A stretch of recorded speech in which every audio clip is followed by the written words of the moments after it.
श्रीमते रामानुजाय नमः। श्रीमते निगमान्त महादेशिकाय नमः। प्रपद्ये निरवद्यानां निषद्यां गुणसम्पदां शरणं भवपीतानां षटकोपमुनीश्वरं केशवारि कृपापात्रं दीशमादिगुणार्णवं श्रीशठार्यतीशानं देशिकेन्द्रमहं भजे। श्रीमद्रङ्गशठारि संयमिवरा लब्धागमान्तद्वयं श्रीमद्वीररघूद्वहाद्य षटजित्पादारविन्दाश्रयं श्रीमद्वेदवतं सदेशयतेः कारुण्यवीक्षास्पदं सेवे रङ्गधुरीणशासनवशं नारायणं योगिनम्। श्रीमते श्रीलक्ष्मी नरसिंहदिव्य पादुका सेवक श्रीवंशटकोप श्री नारायण यतीन्द्र महादेशिकाय नमः। वेदांत देशिक यतीन्द्र कटाक्ष लब्ध त्रय्यंत सारमनवद्य गुणं बुधाग्र्यं नारायणाद्य यति दुर्य कृपाभिषक्तं श्रीरंगनाथ यतिशेखरमाश्रयामः। श्रीमते श्रीवंशटकोप श्री रंगनाथ यतीन्द्र महादेशिकाय नमः। श्रीरंग लक्ष्मण मुनीन्द्र पदाब्जभृङ्गं श्री वासुदेव गुरुवर्य कृपावलम्बं श्री वीरराघव गुरुत्तम लब्धबोधं श्रीवत्स चिन्नमगमर्शनमाश्रयामः। श्रीमते श्रीवत्सङ्कार्य महादेशिकाय नमः। नमः सर्वेभ्यः।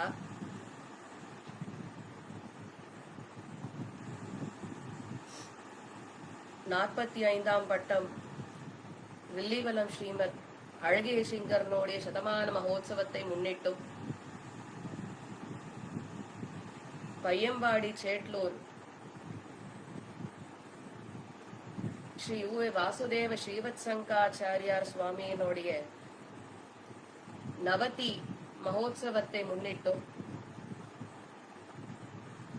இந்த ஆச்சாரிய தேவோபவ அப்படின்னு சொல்லக்கூடிய உபன்யாசமானது பண்ணப்படுறது.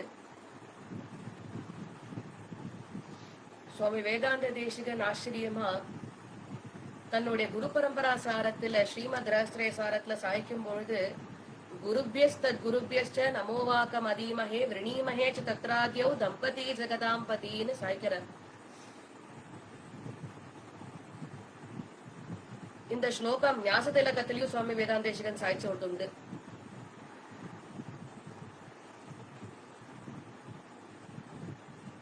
குருபியஸ் தத் குருபியஸ்ச அப்படின்னு சுவாமி சாய்க்கர்ச்சே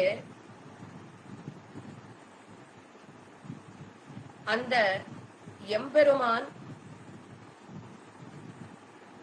அவரை பிரதம குருவா பிரதமாச்சாரியனா சுவாமி வணங்குறார்.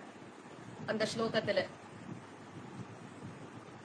சுவாமி தேசிகன் இந்த ஸ்லோகத்தை சாய்க்கும் பொழுது கீழிருந்து மேல் நோக்கி, அதாவது ஒருத்தருடைய ஆச்சாரியனிடத்திலிருந்து ஆரம்பிச்சு கடைசியில இருக்கக்கூடிய எம்பெருமான் ஸ்ரீயப்பதியான ஸ்ரீமன் நாராயணன் பரியந்தம் இருக்கக்கூடிய ஆச்சாரிய பரம்பரையை வணங்குறார். நம்ம சம்பிரதாயத்துக்கு ஒரு உயர்ந்த ஏற்றம் என்ன தெரியுமா? பெருமாளை காட்டிலும் ஆச்சாரியன் உயர்ந்தவர்னு பாவிக்கிற தன்மை.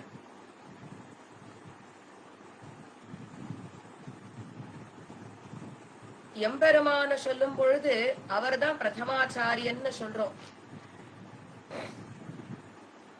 பெரியாழ்வாரே தன்னுடைய திருமுடியில சாய்க்கும் பொழுது பீத்தகவாடை பிரானார் பிரமகுருவாகி வந்து அப்படின்னு அந்த எம்பெருமான சொல்றார். எம்பெருமான ஆச்சாரியனா ஏத்துக்கிறதுக்கு நம்ம மனசு என்னைக்குமே யோசிக்காது. அவர் சர்வேஸ்வரன், அவரை நிச்சயமா ஏத்துக்கணும் அப்படின்றோம்.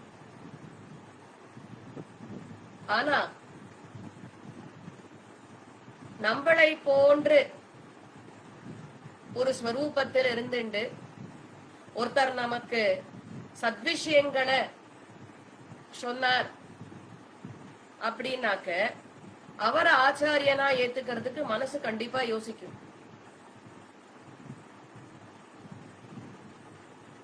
பெருமாளை சொன்னா ஆமா அவர் உயர்ந்தவர் சர்வேஸ்வரன் ஏத்துக்கலாம்.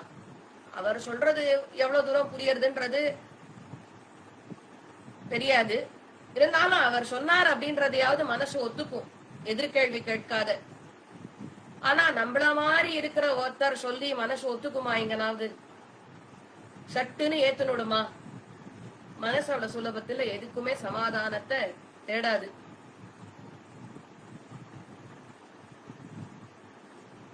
ஆச்சாரியன் எப்படிப்பட்டவர் அப்படின்றத ஜயாத்திய சம்ஹிதையில சொல்லும் பொழுது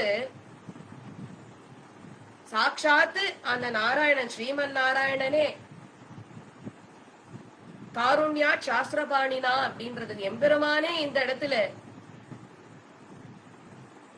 சாஸ்திரங்களை கையாண்டு ஆச்சாரியனாக அவதரித்தார்.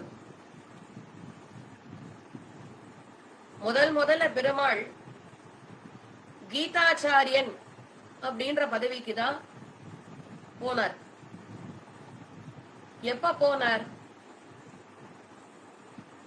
கீதையை உபதேசிக்கும் பொழுது அர்ஜுனனுக்கு எல்லா விதமான நல்லதையும் சொன்னார்.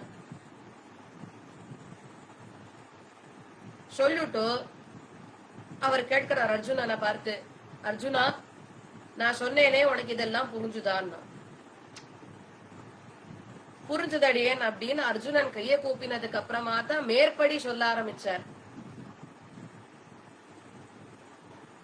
இல்ல எனக்கு ஒண்ணுமே புரியல அப்படின்னு அர்ஜுனன் சொல்லியிருந்தானாக்க முதல்ல இருந்து அவர் சொன்னது அத்தனையுமே திருப்பி சொல்லியிருப்பார்.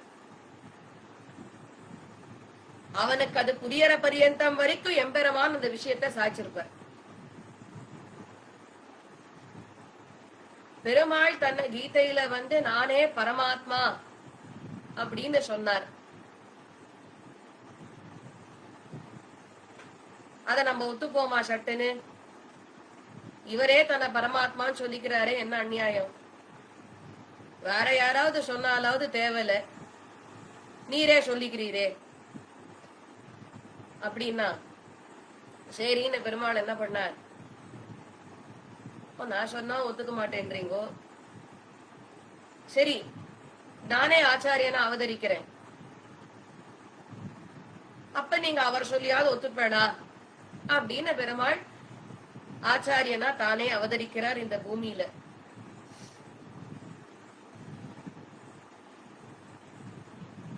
பெருமாளுக்கும் ஆச்சாரியருக்கும் வித்தியாசம் சொல்லும் பொழுது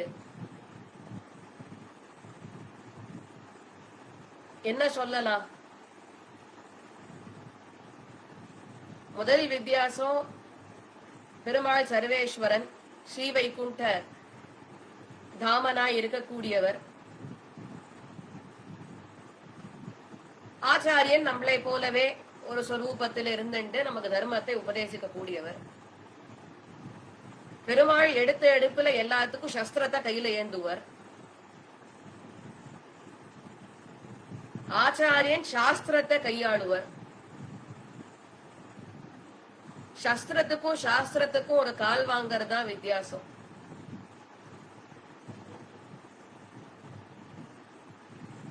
சஸ்திரம்னு சொன்னாக்க ஆயுதம். துவாபர யுகம் பரியந்தம் வரைக்கும் ஆயுதங்களை ஏந்தலாம், திருத்தலாம். அதுவே துவாபர யுகத்தினோட இறுதி வந்தப்ப பெருமாள் எல்லா வாட்டியும் ஆயுதத்தை ஏந்த முடியாதரா, கொஞ்சம் சாஸ்திர விஷயத்தையும் தெரிஞ்சுக்கோடா அப்படின்னு சொல்லி கீதையை உபதேசம் பண்ணார். அர்ஜுனனை ஒரு வியாஜமா வச்சுட்டு இந்த பிரபஞ்சத்துல இருக்கிற நம்மை போன்ற சாமானிய மனிதர்களுக்கு சாஸ்திர விஷயங்கள் போய் சேரணும்ன்றதுக்காக தானே பரமகுருவாய் அந்த கீதோபதேசத்தை பண்ணினார்.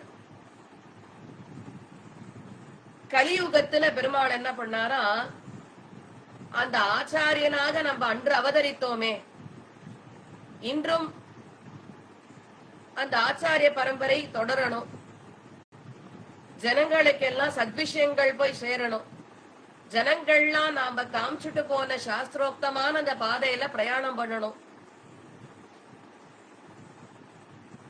சாஸ்திரத்தை மீறாதைக்கு நல்வழியில இவாள்லாம் போகணும் அப்படின்னு பெருமாள் ஆச்சாரியனை அவதரிக்கிறார்.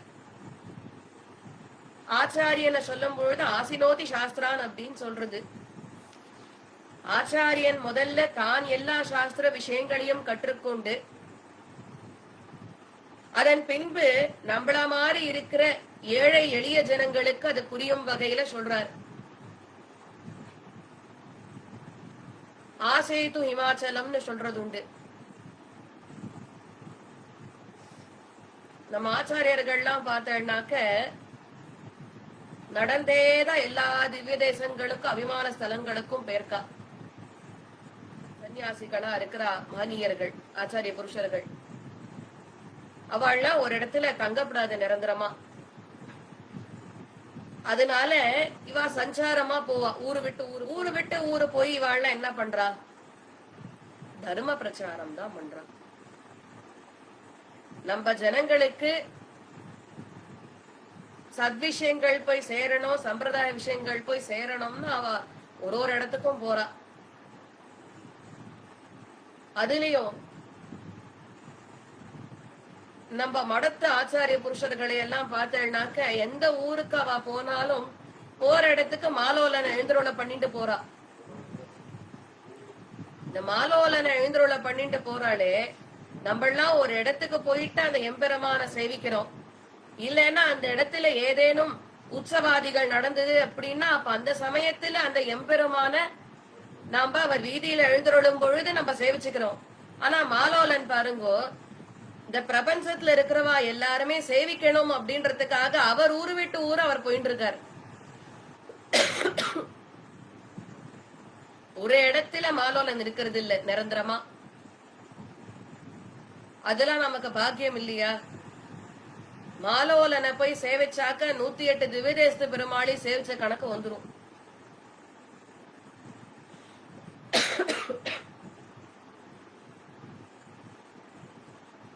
அப்ப அந்த எம்பெருமான் தேடி தேடி நம்மள அனுகிரகம் பண்றாங்க இல்லையா? இந்த அர்ச்சா விக்கிரக வடிவத்துல எம்பெருமான் இருந்தாலும் அத்தனை பேருமே பயன்படணும். எல்லாருக்குமே நற்கதி ஏற்படணும். அதுதானே எக்ஸ்டென்சிவ் கோலா இருக்கு அட் எண்ட் ஆஃப் த டே. அப்ப தைத்திரிய உபனிஷத் 3 வாக்கியங்களை சொல்றது. 4வதா இன்னொன்னு சொல்றது. சொல்லும் பொழுது என்ன சொல்றது? முதல்ல தாயார தெய்வமா பாவி அப்படின்றது. தாயாரை தெய்வமாக பாவிப்பாயாக. இல்ல சந்தேகம் வரும், என்ன சுவாமி தாயார தெய்வமா பாவிக்க முடியுமா? என்ன சொல்றீர்? எப்படி சாத்தியம்? சிறுவண்ணா ஒரு சமாதானம் சொல்லிக்கலாம். அவ இல்ல, அவ 10 மாசம் அன்னைக்கு கர்ப்பத்துல நம்மள சுமக்கல அப்படின்னா நம்ம இன்னைக்கு உட்காண்டிருப்போமா இந்த இடத்துல? இல்ல. அதனால அவ 10 மாசம் கஷ்டப்பட்டு நம்ம கர்ப்பத்துல சுமந்து இந்த பூமியில நம்ம கொண்டு வந்து சேர்த்து நம்ம இன்னைக்கு ஏதோ சன்மார்க்கத்துல இருந்துட்டு இருக்கோம்னா அவள் தான் காரணம். அதனால அவளை தெய்வமாக பாவிப்பாயாகன்னு உபனிஷத் சொல்றதை ஏத்துக்கலாம் அப்படின்னு ஒரு சமாதானம் சொல்லிப்போம். ஆனா உபனிஷத் நிஜமாவே இந்த அர்த்தத்தை தான் சொல்ல வந்ததா?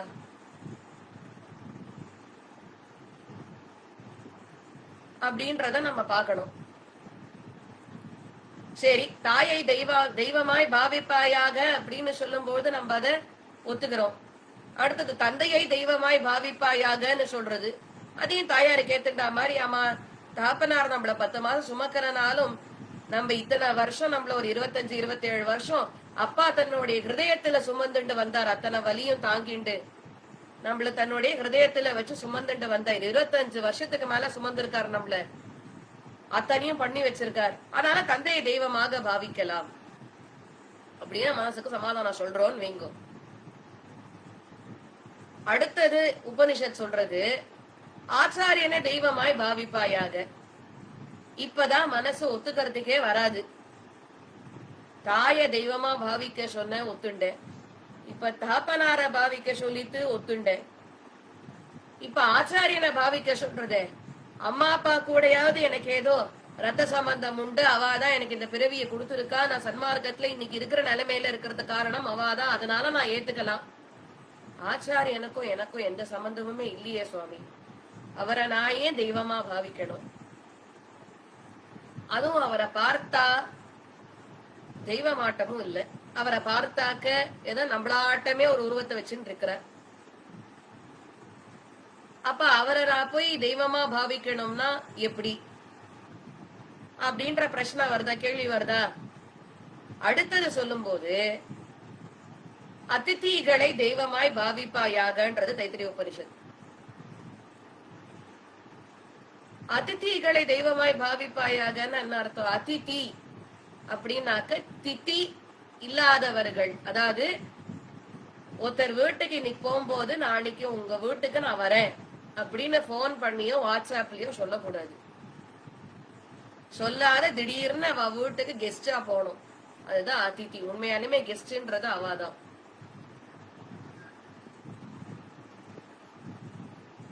திதிலாம் நம்ம சொல்லிட்டு தானே போயிட்டு இருக்கோம். எல்லாரும் வீட்டுக்கும் சொல்லாதையா போயிட்டு இருக்கோம். போன் பண்ணி ஒரு 4 தடவை கேட்டு நாளைக்கு வரலாமா உங்க வீட்டுக்கு, நீங்க இருப்பேளா, இத்தனை மணிக்கு நான் வரலாமா. அது இன்னைக்கு போன் பண்ணி சொன்னாலாம் போறாது. நாளைக்கு காலம்பரை போறோம்னா இன்னைக்கு ராத்திரி ஒரு தடவை அவளுக்கு மெசேஜ் அனுப்பிச்சு கன்ஃபார்ம் பண்ணிக்கணும். அவ உடனே நீங்க சாப்பிட வரலா இல்ல வெறும வந்துட்டு போறேளா. முன்னாடி எல்லாம் இவ்வளவு எல்லாம் கேட்க மாட்டா. அந்த நாட்கள்ல இவ்வளவு பிரச்சனையே வராது. அந்த நாட்கள்ல அதிதிகள்லாம் வீட்டுக்கு வந்தா அப்படின்னாக்க அவ ராத்திரி 12 மணிக்கு வந்தா கூட அவளுக்கு பரிமாறத்துக்கு பிரசாதம் இருக்கும். இன்னைக்கு போன் பண்ணி அவள்கிட்ட நாம வரோம்னு நீங்க சொல்லுங்க, அடுத்த விஷயம் அவ என்ன தெரியுமா சொல்லுவா? நீங்க வாங்கோ, நாளைக்கு நம்ம லஞ்சுக்கு டின்னருக்கு எங்கேயாவது ஹோட்டலுக்கு போயிடலான்ருவா. ஆத்துல தளிகை பண்ற வேலை மிச்சோன்றா. இதுதான் அதிதி தெய்வமாய் பாவிப்பது. ஆனா அதிதி ஏன் தெரியுமா தெய்வமா பாவிக்கணும்? அவள்லாம் சத் சங்கத்துல இருக்கக்கூடியவர்களா இருப்பா.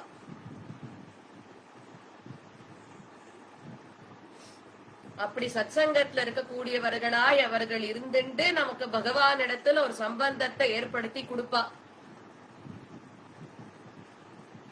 அதனாலதான் அதிதிகளை தெய்வமாய் பாவித்தல் அப்படின்றது உபனிஷத் சொல்லிட்டு. சரி, இந்த கடைசி பாயிண்ட விட்டுருவோம். இப்போதைக்கு ஓரமா வச்சுடலாம் ஒதுக்கி. இப்போ இதுக்கு முன்னாடி ஒரு 3 பாயிண்ட் சொல்லிட்டு அதுக்கு அர்த்தம் பார்க்கணும் இல்லையா? முதல்ல தாயை தெய்வமாய் பாவிப்பாயாக அப்படின்னு தைத்திரி உபனிஷத் சொல்லிட்டு, தாயார்னா நம்மள பெற்ற தாயாரா? எந்த தாயாரே சொல்லிட்டு என்னை பெற்ற தாயார்னு தாயாரோட பேர் இருக்கு. அந்த தாயார தான் சொல்லிட்டு உபனிஷத். என்னை பெற்ற தாயார்னு சாட்சாத் மகாலட்சுமியா இருக்க கூடியவள். சாட்சாத் மகாலட்சுமி யாரு? சாட்சாத் மகாலட்சுமி இருக்கக்கூடியவள்னா வேற யாரு இருப்பா? சாட்சாத் பெரிய பிராட்டியார் தான். அவளைதான் தாயாராக பாவின்னு சொல்லிட்டு. அப்ப எங்க அம்மாவை சொல்லலையானா அதுக்காக உடனே உங்க அம்மா அப்பா வந்துட்டு நாள்ல இருந்து அவளை விரோதிச்சுக்கணும்னு விஷயம் இல்ல. அம்மா அப்பாவுக்கு செய்ய வேண்டிய கடமைகள் செவ்வனே செய்யணும். பண்ண மாட்டேன்னு நம்ம சொல்லக்கூடாது. அப்ப நம்ம ஸ்வதர்மத்தில இருந்து நம்ம வெளில போயிடுறதா அர்த்தம். அம்மா அப்பாவுக்கு பண்ண வேண்டிய கடமைய பண்றது நம்மளுடைய கடமை, நம்மளுடைய ஸ்வதர்மம். அதை விட்டு கொடுக்க கூடாது. அம்மா அப்பாவுக்கு கொடுக்க வேண்டிய மரியாதைய கொடுக்கணும். அதுவும் நம்மளுடைய கடமை. அது ஸ்வதர்மம். ஆனா இந்த இடத்த தாயை தெய்வமாய் பாவிப்பாயாகன்னு யார சொல்லிட்டு? நம்ம தாயார் தகப்பனார சொல்றதுன்னு நம்ம 2வது பட்சமா அதை வச்சுக்கலாமே தவிர முதல் பட்சமா அந்த அர்த்தத்தை வச்சுக்க முடியாது. ஏன்னா உபனிஷத் இந்த அர்த்தத்தை சொல்றதுக்கு இவ்வளவு பெரிய உபனிஷத் தேவையா நமக்கு? அது ஏதாவது சுபாஷித்த நீவியோ இல்ல வேற ஏதாவது ஒரு ஸ்தோத்திர பாடத்திலேயே கிரந்தத்திலேயே ஆச்சாரியன் சொல்லிட்டு போயிட்டாருன்னா முடிஞ்சு போச்சு வேலை. ஆனா உபனிஷத்துல உயர்ந்த அர்த்தங்களை நமக்கு அருளக்கூடியது. வேதத்தினுடைய தலைபாகமா இருக்கக்கூடியது உபனிஷத் பாகம். அதுதான் பராசர பட்டர் இந்த திருப்பாவை தனியன் சாய்க்கிறச்சே சுவாமி சொன்ன விஷயம் அதுதான். நீலாதுங்க ஸ்தனகிரி தட்டி சுப்தமுத்போத்ய கிருஷ்ணம் பாரார்த்தியம் ஸ்வம் ஸ்ருதி சத சிரசித்தம் அத்தியாபயந்தின்னு. அப்ப அந்த வேதம் சொல்ல வந்த விஷயத்தை தான் உபனிஷத் சொல்ல போறது. உபனிஷதும் வேதமும் சொல்ல வந்த விஷயத்தை தான் இதிகாச புராணங்கள் சொல்ல வந்தது.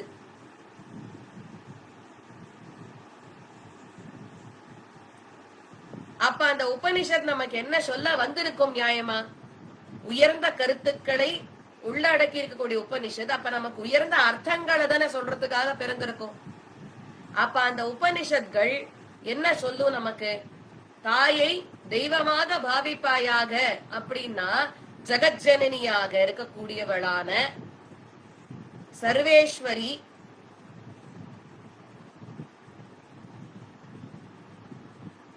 அப்படி இருக்கக்கூடிய மகாவிஷ்ணுவனுடைய ஸ்ரீமன் நாராயணனுடைய தர்ம பத்னியாய் இருக்கக்கூடியவளை நீ தாயாராக இருக்கக்கூடியவளை தெய்வமாய் பாவிப்பாயாக. அப்படிப்பட்ட பிராட்டிய நீ தெய்வமாய் பாவிப்பாயாக அப்படின்னு சொல்றதா?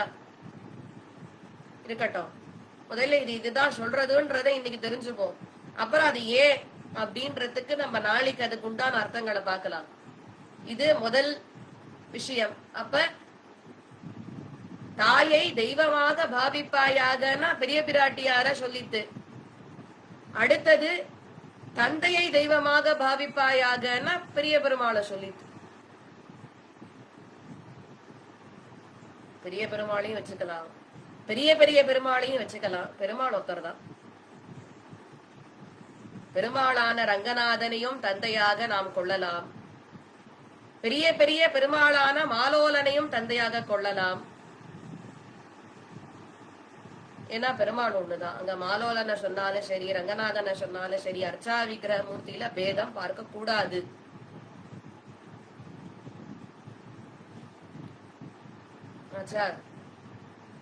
அதனால தந்தையை தெய்வமாக பாவிப்பாயாகன்னு சொல்லிட்டா எம்பெருமானான ஸ்ரீயப்பத்தியான ஸ்ரீமன் நாராயணன் பிரதமாச்சாரியனாக இருக்கக்கூடியவர், அவரை நாம் தெய்வமாக பாவிக்க வேண்டும் அப்படின்னு சொல்ல வந்தது. அதுக்கும் ஏன் அப்படின்ற பதில பார்க்கணும். இந்த ரெண்டுத்துக்கு அர்த்தம் பார்த்தாதான் இப்ப மூணாவதா ஒரு பதில் சொல்லி தொல்லிய ஆச்சாரியனை தெய்வமாக பாவிப்பாயாகன்னு சொல்லி தொல்லிய. அதுக்கு அப்பதான் நமக்கு அர்த்தம் ஓரளவுக்காவது புரியறதுக்கு ஏத்துக்கிறதுக்கு மனசு வரும். இவா ரெண்டு பேருக்கு கூட நம்ம ஏதாவது சமாதானம் சொல்லலாம். இவா ரெண்டு பேர் ஏற்கனவே திவ்ய தம்பதிகளாய் இருந்துட்டு ஜெகத்தையே ஆட்சி செய்யக்கூடியவர்கள். இவாதான் சர்வேஸ்வரனா இருக்கக்கூடிய திவ்ய தம்பதிகள், சர்வேஸ்வரன் சர்வேஸ்வரியா இருக்கக்கூடியவர்கள். அதனால நான் இவாளை தாயாய் தந்தையை ஏத்துக்கலாம் அப்படின்னு மனசு ஒரு பட்சம் ஏத்துக்கும். இருந்தாலும் அதுக்கு ஒரு சமாதானம் சொல்லணும். இவாளுடைய அருமை பெருமைகள் தெரியணும் இல்லையா? அவ நமக்கு என்ன பண்ணிருக்கான்றது தெரியணும் இல்லையா? அதுக்கு நாளைக்கு விளக்கத்தை பார்க்கலாம். இத தொடர்ந்து நம்மளுடைய இந்த உபன்யாசாதிகள்ல தொடர்ச்சியா இந்த தாயை தெய்வமாய் பாவித்தல், தந்தையை தெய்வமாய் பாவித்தல், இவா ரெண்டு பேருக்கு சேர்த்து நாளைக்கு ஒரே ஒரு விளக்கத்தை சொல்லிட்டா முடிஞ்சு போயிடும். அதை ஒட்டி அடுத்ததா ஏன் ஆச்சாரியனை தெய்வமா பாவிக்கணும்ன்றதுக்கு நம்ம பார்க்கலாம். ஏதேனும் பிழைகள் இருந்தா பிரிவா க்ஷமிக்கணும்னு பிரார்த்திச்சுக்கிறேன். கவிதாரக சிம்ஹாய் கல்யாண குண சாமி ஸ்ரீமதே வெங்கடேஷ வேதாந்த குருவே நமஹ.